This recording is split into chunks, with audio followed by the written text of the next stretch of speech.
Bienvenidos a su programa Entendiendo los Tiempos. Hoy vamos a hablar del arte desde una cosmovisión cristiana. ¿Cuál es el origen de los talentos creativos que tiene el hombre? ¿Qué es el arte? ¿Qué es el buen arte?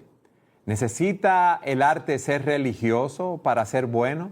Y estad siempre preparados para presentar defensa con mansedumbre y ser así entendidos de los tiempos. Todas estas preguntas y muchas más las vamos a contestar con el pastor Sugel Michelén, que hoy está con nosotros. Sugel, bienvenido. Gracias. La introducción me pareció ambiciosa, pues decía todas esas preguntas. Y muchas más. Sí, eso va. Vamos a ver lo que da en media hora, pero sí, gracias Eduardo. Un placer de nuevo estar aquí. Sugel, es bueno tenerte de nuevo porque tú habías estado fuera participando en conferencias y con el trabajo en la iglesia también. Estuviste la semana pasada en la conferencia de expositores en California. Sí, es una conferencia a la que el Señor me ha permitido asistir casi todos los años desde hace ya un buen tiempo. Y he podido ver crecer la conferencia, no solamente en asistencia, sino en el variado grupo de personas que asiste. Este año había probablemente unas 2.200 personas, más los servidores que estaban allí, que eran unos 300. Pero lo más importante fue el tema. Hablamos de los atributos de Dios o de la gloria de Dios. Y hablamos ahí del nombre de Dios, la omnipresencia de Dios, la soberanía de Dios. Hubo talleres acerca de atributos divinos, ver a Dios en los salmos. De verdad que fue lo que recibimos de retroalimentación, fue una bendición. Y para nosotros mismos que estábamos allí, mi esposa y yo, recibiendo también, fue una gran bendición. ¿Esa conferencia está grabada y la subieron a las redes? Ya están subiendo los sermones individuales. Vi que algunos ya estaban en YouTube disponibles. Se pone Expositores 2023 y ahí salen las conferencias. Sugel, vamos a hablar de arte hoy. Y muchas personas quizás no saben que antes de conocer al Señor, tú participabas en obras de teatro y que tú pensabas estudiar cine hasta que el Señor te llamó a salvación y a predicar su palabra. Sí, yo estuve en una compañía de teatro como desde los 12 años hasta... 12 años, desde los 12 años, sí. Hasta casi mi conversión, que fue a los 17 y casi 18. Y realmente sí, el arte era, el teatro en sí era una fascinación, tanto leer obras de teatro como participar en obras de teatro y también el anhelo de mi corazón. Yo creía que era ser cineasta. Yo quería estudiar cine cuando hablé con mis padres. De hecho, comencé a estudiar cine mientras todavía estaba en el último año de bachillerato. Entré en la Universidad Autónoma de Santo Domingo a estudiar cine. Y un poco de periodismo. O sea que siempre sí he estado ligado al arte de cierta manera, pero el Señor me salvó y cambió mi mente y ahí entré a estudiar arquitectura, que está conectada de alguna forma con el arte, hasta que estudiando arquitectura el Señor me llamó al ministerio y me fui a un seminario a prepararme, pero realmente el arte siempre ha sido algo importante en nuestra familia y yo le doy gracias al Señor por eso. Disfruto mucho el arte. Vamos a hablar de arte entonces, Sugel. Sugel, ¿cuál es el origen de los talentos creativos que tiene el hombre? El primer versículo de la Biblia es: en el principio creó Dios los cielos y la tierra. Todas esas cosas que Dios creó, y solo hay que mirar la creación para darse cuenta de la capacidad creativa de Dios, y casi podemos decir de la capacidad artística creativa de Dios. Cuando veo los cielos, obra de tus dedos, la luna y las estrellas que tú formaste, dice que tu espíritu hermoseó los cielos, dice en Job. O sea, realmente Dios es el artista por excelencia. Dios crea al hombre a su imagen y semejanza. Ahora piensa en esto, Eduardo. Todo lo que Dios creó estaba en su mente antes de plasmarlo en la creación. Dios crea al hombre con esa misma capacidad imaginativa y creativa. De hecho, es interesante notar que en la Biblia aparecen textos donde Dios le ordena al hombre hacer arte de cosas que no existen en el mundo real. Por ejemplo, en Éxodo capítulo 28, versículo 31 al 35, el Señor ordenó que la ropa de los sacerdotes llevaran incluidas granadas de azul, púrpura y carmesí. Sí. Ese tipo de granada, que es una fruta, no existe en el mundo real. La granada real es verde y a veces se pone medio azulosa cuando está madura o púrpura, no sé qué. Morado viene siendo púrpura. Algo así. Pero ese tipo de granada no existe en el mundo real. Sin embargo, Dios le ordena a los judíos en el Antiguo Testamento a plasmar eso en la ropa de los sacerdotes. Nosotros vemos cómo el templo estaba lleno de palmeras, de cosas que rememoraban el huerto del Edén que se había perdido. Vemos en Apocalipsis cómo el Señor usa la imaginación, hablando de dragones de 7 cabezas, etcétera, para que nosotros podamos imaginar verdades que no son reales en el mundo verdadero, pero sí la verdad que está detrás de esa imaginación son verdades verdaderas, por decirlo de alguna forma, valga la redundancia. O sea que sí, Dios creó al hombre con esa capacidad de imaginar cosas, con esa capacidad de plasmar lo que imagina en una obra de arte, ya sea pintura, escultura, música, etc. Suhel, entonces, ¿cómo podemos definir el arte y lo que es el buen arte entonces? Bueno, la creatividad humana se expresa de muchas maneras. Como te decía, el hombre compone música. La Biblia dice en Sofonías que Dios canta. Sofonías capítulo 3, versículo 17. El hombre hace esculturas. En el Antiguo Testamento esculpieron encima del arca 2 querubines que miraban hacia el propiciatorio. El hombre pinta, el hombre compone música. Entonces, el arte en sí, vamos a decirlo de esta manera, es un ejercicio no es un ejercicio, estoy buscando la palabra hace rato en mi cabeza. Es una expresión. Es una expresión del ser humano que no necesariamente tiene que ver con evangelizar, con hacer un templo, algo que tenga que ver con la religión en sí mismo, sino más bien el poder expresar la gloria de Dios en ese tipo de, valga la redundancia de nuevo, expresiones artísticas. Y eso es un buen arte, el arte que puede expresar la gloria de Dios de alguna forma, pero son expresiones del hombre que no son utilitarias. Esa era la palabra que estaba buscando. O sea, un zapatero hace un zapato para que el hombre tenga un zapato. Diseña ropa, un abogado defiende a un acusado, un arquitecto diseña casas, un ingeniero calcula, etcétera. Pero el arte no es utilitario en ese sentido. Es una expresión de esa capacidad que el hombre tiene, de sus diversos talentos creativos. Vamos a decir que es una expresión de las emociones, pensamientos y experiencias del hombre que lo plasma de una manera verbal o en pinturas, por escrito. Exactamente. Pero el arte hoy, el hombre ha caído, Suhel. Entonces ese arte no glorifica a Dios. Ok, vamos a ponerlo de esta manera. Dios en su gracia común todavía le da al hombre la capacidad de hacer arte, a pesar de que el hombre es un ser caído y puede ser que no sea un creyente y como quiera haga un buen arte. Por ejemplo, yo no creo que Beethoven haya sido creyente.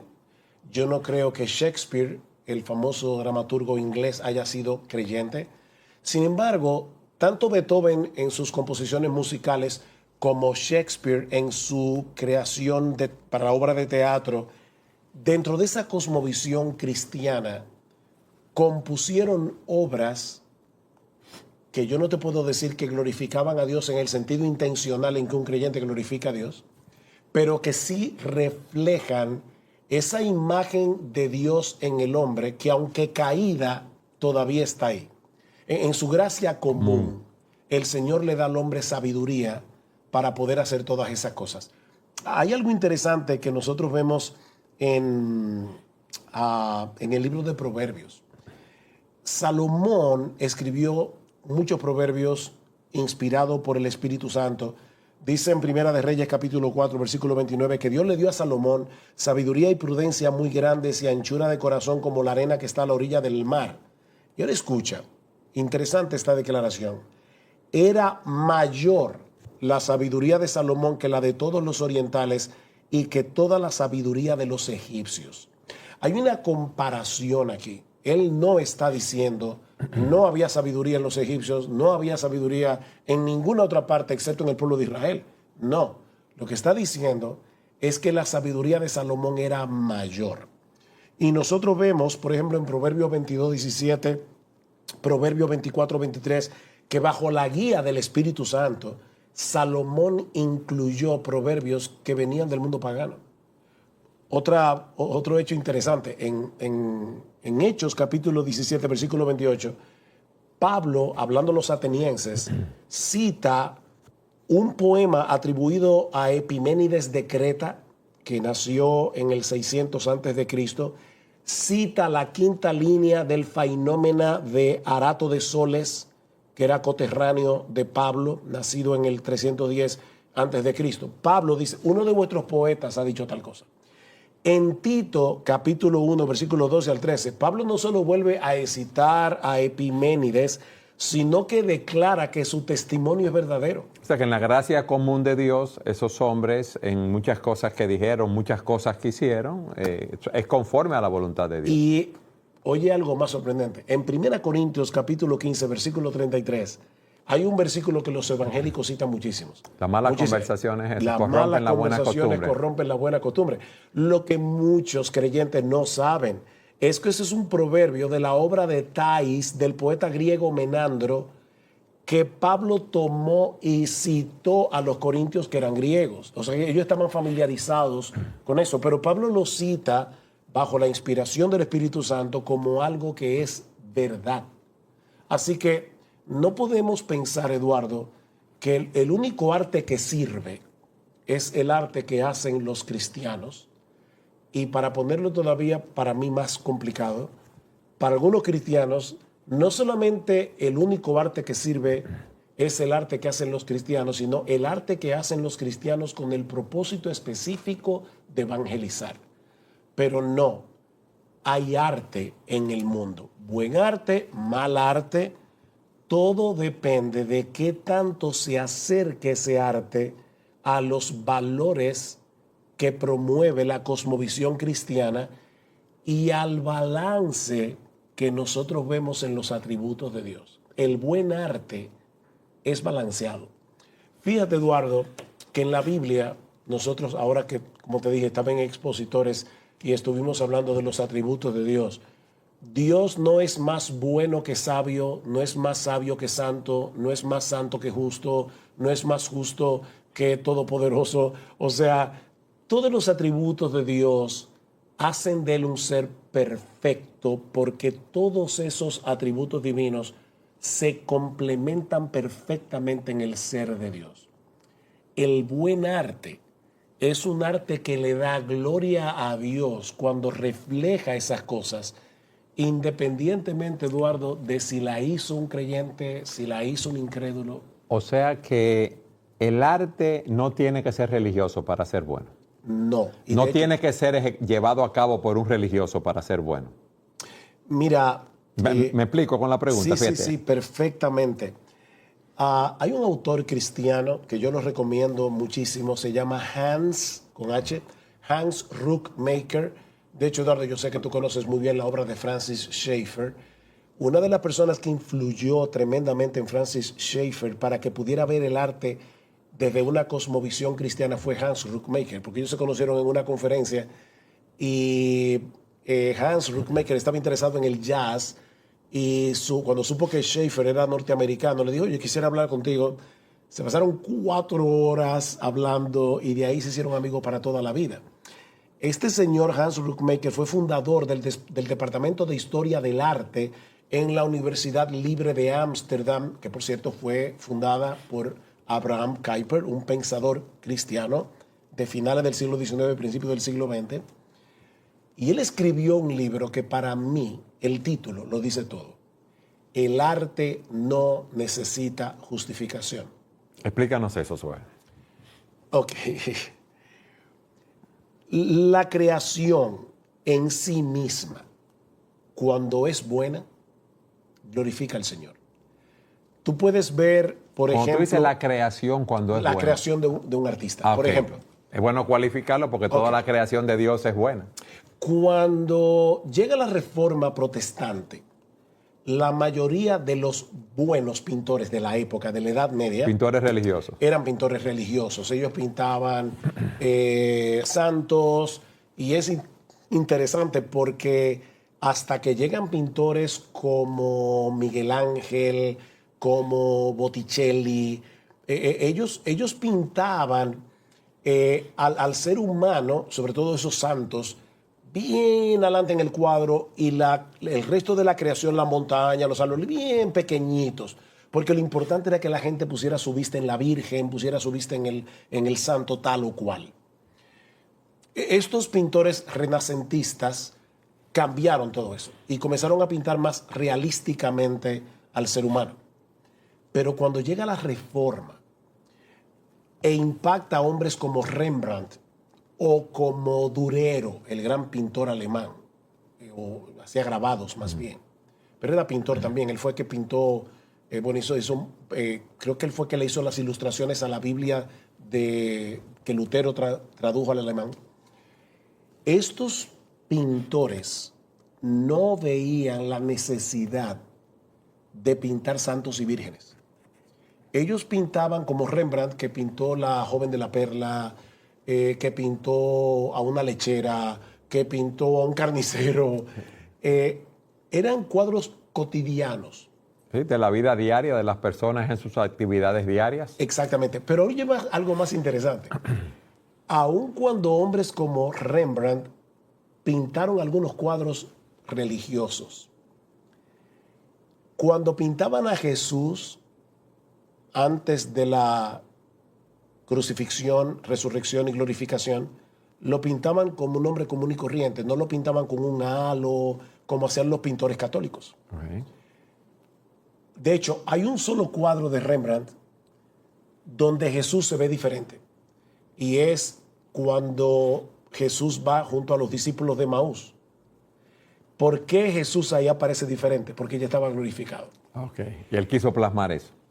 Hay otra pintura de Rembrandt donde se ve la crucifixión y allí tú puedes ver a los soldados romanos, tú puedes ver a la multitud, pero si tú miras el cuadro con mucho cuidado, te vas a dar cuenta que hay una figura que es anacrónica, o sea, fuera de tiempo, fuera de época. Y es un pintor, porque tiene su boina que lo caracterizaba. Ese pintor es Rembrandt. Él se incluyó en el cuadro. Sí, y se incluyó levantando la cruz. ¿Qué quiso decir Rembrandt? Que fue por él también que Cristo fue crucificado. Okay. Yo no estoy diciendo, porque no lo sé, no conozco la vida de Rembrandt con esa profundidad, si Rembrandt era un verdadero creyente como tú y yo lo entendemos por la Biblia en el día de hoy. Lo que yo estoy diciendo que Rembrandt, por el impacto del cristianismo y de la cosmovisión cristiana, él pintaba cuadros que realmente le dan gloria a Dios, haya sido o no su intención. Okay. Pero por otro lado, tú tienes compositores como Johann Sebastian Bach, que era creyente, nació en el mismo pueblo que Lutero, sorprendentemente 100 años después, y el arte de Bach era para la gloria de Dios. Sus composiciones tenían siempre la soli deo, gloria, y aún se puede ver en sus composiciones originales cómo en momentos difíciles de la obra él ponía solamente con las iniciales Señor Jesús ayúdame. La Biblia de Bach estaba llena de notas que él tomaba en los sermones o de sus devocionales personales. O otro compositor como Félix Mendelssohn, que viene de una familia judía, pero conversa. Y también su obra, de hecho, en una de las obras de Mendelssohn que me encanta de sus conciertos, él introduce la música que Bach le puso al famoso himno de Lutero, Castillo fuerte nuestro Dios, que es el que nosotros cantamos en el día de hoy. Sí. Y él incluye esa parte de Castillo Fuerte Nuestro Dios porque es una pieza que Mendelssohn le dedica a la Reforma Protestante. Entonces ahí tú puedes ver cómo te estoy citando autores no cristianos, autores cristianos y cómo plasmaron en su obra la cosmovisión que los dominaba, la cosmovisión cristiana. ¿Cuál es el problema del arte moderno en el día de hoy? Que comienza desde el romanticismo, cuando ya comienza el impresionismo y todo eso. Ya Es muy abstracto. Bueno, el impresionismo no es tan abstracto, pero la idea era, yo no pinto lo que es, sino como yo lo veo. Lo percibo, sí. Entonces ya comienza... Es abstracto, ¿sabes? Comienza Sí. poco a poco. Lo que pasa es que el arte impresionista no es Sí, completamente no, abstracto, no. pero cuando ya tú ves que el arte comienza a diferenciarse muy rápidamente del arte anterior. Ellos decían, bueno, la fotografía también se inventó en esa época y ellos decían, ¿para qué yo quiero plasmar algo realista si ya está la fotografía? Pero como quiera, el arte comenzó a cambiar y ya llega el cubismo de Picasso y ya el arte de hoy, Eduardo, el arte de hoy. Mira, yo he estado de verdad en museos donde tú ves un lienzo enorme con una línea en el medio Eso es arte. y ya eso es arte. O como yo vi yo tomé una clase sobre posmodernidad, el arte y la posmodernidad, y lo dio una persona no creyente, y de verdad, yo tuve que interrumpir la clase un poquito de veces, porque Sí. llegaba un momento que no aguantaba más. O sea, por ejemplo, había una silla de guano, yo no sé si otros que nos están viendo en otros países de América Latina, pero es esa silla que Tejida, vamos a llamarla así. que los campesinos hacen en los campos, con un pedazo de grasa amarrado al respaldar de la silla con un alambre. Y yo le ¿Qué decía, era eso? una obra de arte. Y yo le decía al profesor, perdóneme, usted está comparando esa silla de guano con ese pedazo de grasa con el David de Miguel Ángel o con la Piedad de Miguel Ángel. ¿Qué te dijo? Es que Eso es arte. Eso es una expresión. Son expresiones artísticas diferentes. No son expresiones artísticas diferentes, Eduardo. Es que esto es arte y esto no lo es. Sí, sí. Eso es una expresión sumamente abstracta que lo que transmite no se entiende, vamos a decirlo así. Por eso, Hans Ruckmaker, otra vez, escribió otro libro que también lo recomiendo. Se llama El arte moderno, el arte contemporáneo o la muerte de nuestra cultura. Creo que es el título. Y él rastrea cómo el arte fue involucionando hasta llegar a lo que tenemos en el día de hoy. Mira, Eduardo, independientemente de la letra que no se puede escuchar de un reggaetón típico de hoy, la música, si se puede llamar música, que acompañe esa letra, aparte de lo obscena que es, no se puede comparar de ninguna manera. Y no te voy a citar a Beethoven, Mozart, Bach o todos esos grandes músicos del pasado. No. Mira, te voy a citar músicos contemporáneos que eran buenos. Burt Bacharach era un buen compositor del siglo XX, de música popular. Te lo voy a comparar mejor con Burt Bacharach porque ya compararlo con aquel otro sería...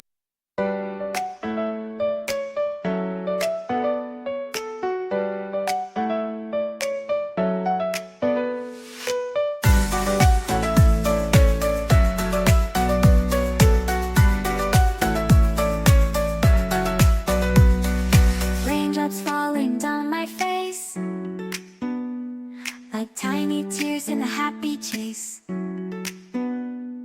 Hopping through the puddle sea, colors dancing wild and free. Skies are gray but I don't mind. Cool raindrops on my skin I find. Kicking off my Saturday, watch the clouds just drift away. Rainbow in the rain, what a sight. Colors shining oh so bright.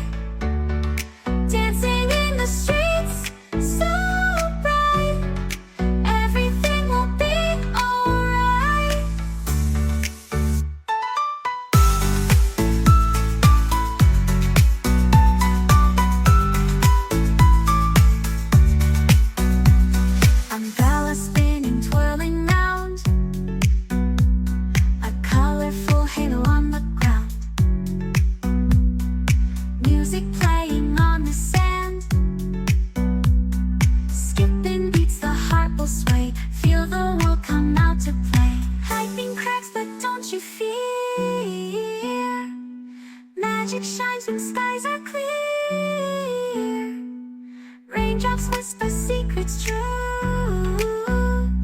A hidden beauty shines right through. Rainbow in the rain, what a sight. Colors shining oh so bright. Dancing in the streets, so bright. Everything will be alright. Raindrops falling soft, peeks through. Rainbow magic, me and you. Smiling faces, hearts, alright. Everything will be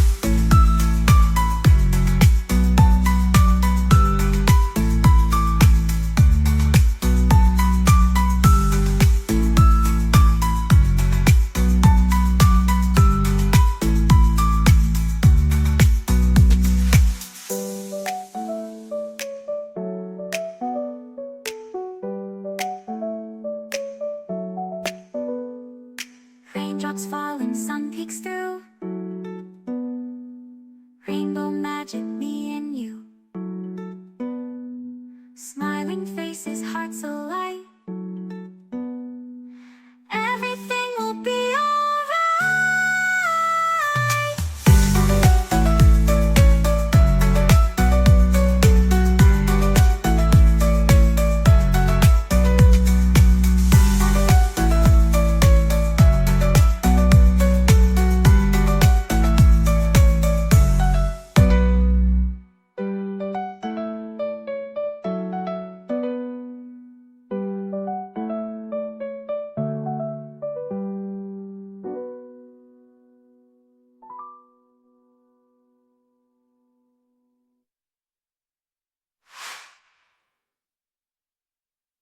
Ya, imposible.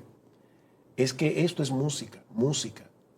Esto no lo es. No, pero dicen que eso es arte así, Sugel, y cosas que exaltan valores que son anticristianos. Pero yo tengo una pregunta más, Sugel.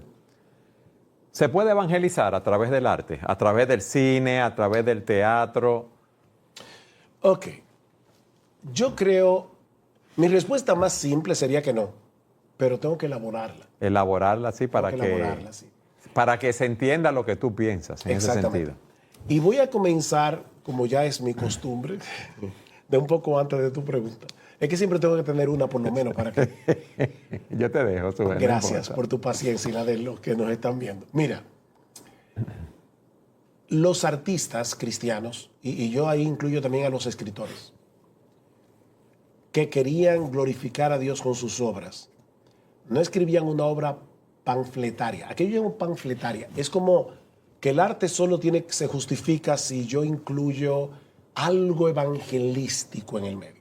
No, no necesariamente. Eso es como pedirle a un juez cristiano que antes de cada juicio él Dé un mensaje tenga que cristiano. dar un mensaje en el juzgado y orar. Él no está llamado a eso. Él está llamado a hacer justicia y cuando la haga, él está glorificando al Dios de toda justicia Con su trabajo. con su trabajo. Yo te voy a comparar dos cosas parecidas. Robinson Crusoe, de Daniel Defoe, y la película El náufrago, protagonizada por Tom Hanks. Es bueno decir la obra Robinson Crusoe. Exactamente. La obra, ¿qué yo dije? Robinson Crusoe. Oh, Quizá la obra mucha Robinson. gente no sabe que es una obra. Sí, sí, de hecho, alguna gente se pregunta, ¿pero Robinson Crusoe o Sí. no Crusoe? Ok. No, Crusoe es un apellido. Ahora, Daniel Defoe era creyente y de hecho está enterrado en la abadía de Westminster, si no recuerdo mal. ¿Qué te presenta Daniel Defoe en esa obra? Al hombre en su desgracia y en su soledad, buscando la ayuda de Dios. Hay un momento en que el náufrago Robinson Crusoe comienza a recordar. Es bueno que tú expliques un poco. de qué Robinson trata. Crusoe es un hombre que naufragia en una isla y él cree que está solo hasta que descubre unas huellas en la playa. Bueno, pero en un momento dado, Robinson Crusoe comienza a recordar el evangelio que le habían predicado de niño y se acordó específicamente de un texto que está en los Salmos: glorifícame en el día de la angustia, yo te libraré y tú me honrarás. Y ahí Robinson Crusoe es rescatado por el Señor de una forma milagrosa. O sea, esa obra le da gloria a Dios porque el rescate lo hace Dios. En El Náufrago, que es algo súper parecido. Es una obra de un cine de hombre Tom que Hanks. naufragia en una isla, bla, bla, bla. Naufraga. Naufraga. Yo dije Naufragia. naufraga. Naufraga, gracias por la Es corrección. porque naufragio, seguiste con esa... Sí. Que naufraga en una isla, pero Tom Hanks, el personaje, es el hombre por sí solo venciendo la hostilidad de la naturaleza y salvándose a sí mismo. Mi propio esfuerzo. Así que aquí tenemos dos obras muy parecidas, pero con dos mensajes completamente diferentes. Porque Bueno. uno fue escrito bajo el marco de una cosmovisión cristiana y el otro no. Bien, pero en una se está utilizando entonces ese arte, ¿verdad?, del escritor para plantear la ayuda de Dios en esa situación. La gloria de Dios, exactamente. Eso es lo que Tolkien, el autor del Señor de los Anillos, de esa famosa trilogía, le habría llamado eucatástrofe. Él dice que en todas las buenas historias hay una eucatástrofe, una buena catástrofe, donde hay una desgracia que de repente se convierte en redención. Y eso es lo que se plasma en El Señor de los Anillos. O tú lo ves en las Crónicas de Narnia de Lewis. Pero ahora tu pregunta directamente. Yo creo que con el arte se puede hacer preevangelismo. Lo mismo que se hace con la apologética. Yo no voy a ayudar a nadie a ir a la conversión por demostrarle que la Biblia es la palabra de Dios. Pero puedo despejar el camino, puedo quitar los escombros para predicarle el evangelio. Sí, para que el hombre vea su condición, su necesidad de Dios y su Exactamente. impotencia de salvarse por sí mismo. Porque no se puede evangelizar sin comunicar un mensaje.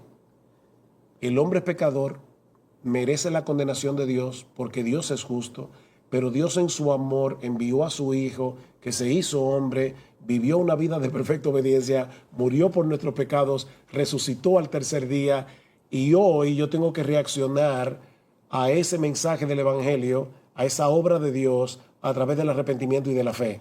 Eso es evangelizar. Ok, si tú tomas todos esos elementos y lo pones en una obra de cine, en una película, o sea, en una obra de teatro o en una película en el cine, Sugel, tú estás Ok. transmitiendo esa verdad. Aquí viene mi segundo punto.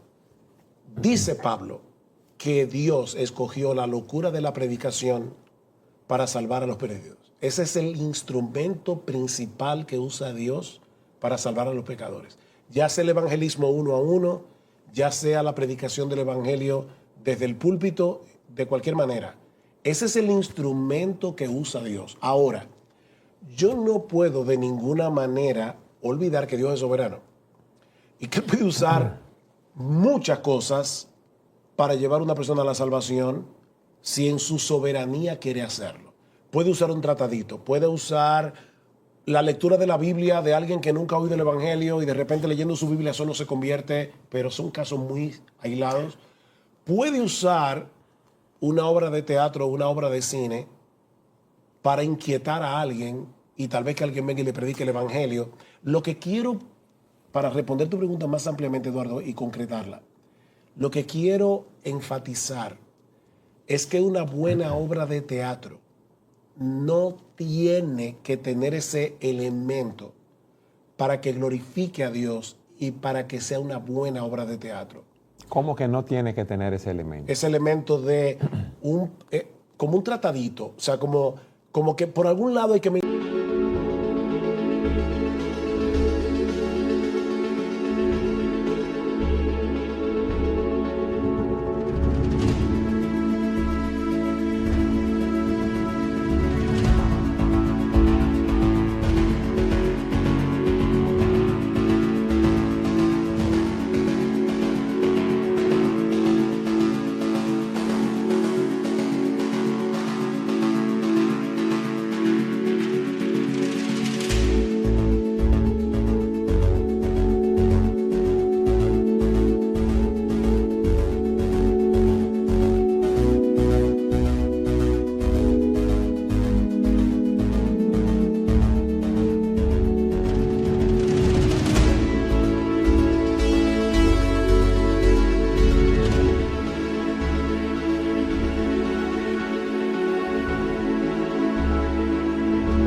mencionar Cristo, hay que mencionar... No, no. Pero a imagínate eso me refiero. imagínate que hacemos una obra de teatro y se predica el evangelio como tú dices ahí en esa obra.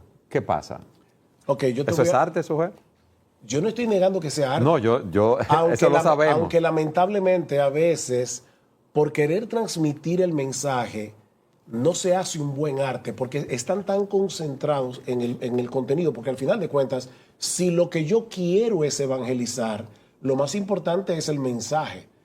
Pero el arte tiene muchas otras cosas. Sí. El arte tiene, por si fuera una obra de teatro, la actuación. actuación, el guión, Eduardo. Pero imagínate, Sujer, que tú tienes buenos artistas, un guión que glorifica a Dios y un buen productor, un cineasta. Tú tienes esos elementos ahí Ok, para decir mi que yo respuesta- puedo evangelizar a través del arte. Mi respuesta sería esta. Primero, no es necesario que si tú eres un autor, dramaturgo cristiano, necesites hacer eso para que sea buen arte. Sí. Pero lo segundo es que Dios en su soberanía puede usar lo que sea para Así salvar a un es. pecador. Pero siempre debemos recordar que el instrumento principal que usa Dios Es la predicación de es la palabra. predicación del Evangelio, porque eso lo dice Pablo directamente en 1 Corintios. Dios decretó salvar a los creyentes por la locura de la predicación. Ahora, vuelvo y te repito, yo sé de un caso de un ateo en Cuba que a alguien se le cayó un tratadito, no sé cómo, y él lo encontró en el patio de su trabajo. Eduardo, increíblemente, ese hombre leyó el tratadito y se convirtió. Amén. Y o sea, las cosas que usa Dios, yo soy de personas que comenzaron a leer su Biblia, yo te citaba a Francis Schaeffer. Francis Schaeffer se convirtió, yo no sé qué tiempo tenemos para contar esta historia. 2 minutos. Francis Schaeffer se convierte porque un profesor de escuela dominical de una iglesia liberal donde no se predicaba el evangelio le pidió que le enseñara inglés a un adolescente que llegaba de Rusia. Y Francis Schaeffer va a la librería a comprar un libro ruso, de autores rusos, para enseñarle inglés a este muchacho, y sin darse cuenta compró un libro de filosofía griega. Lee el libro de filosofía griega y llega a la conclusión de que los griegos plantearon todas las preguntas correctas, pero no llegaron a las respuestas correctas. Y cogió su Biblia, comparándola con lo que decían los filósofos griegos, Acerca y del solo logos. en su casa se convirtió. Ahora, Eduardo, ¿cuántos testimonios como ese tú has No, escuchado? muy pocos, Sujer. Entonces, el arte no necesita justificación. Sí.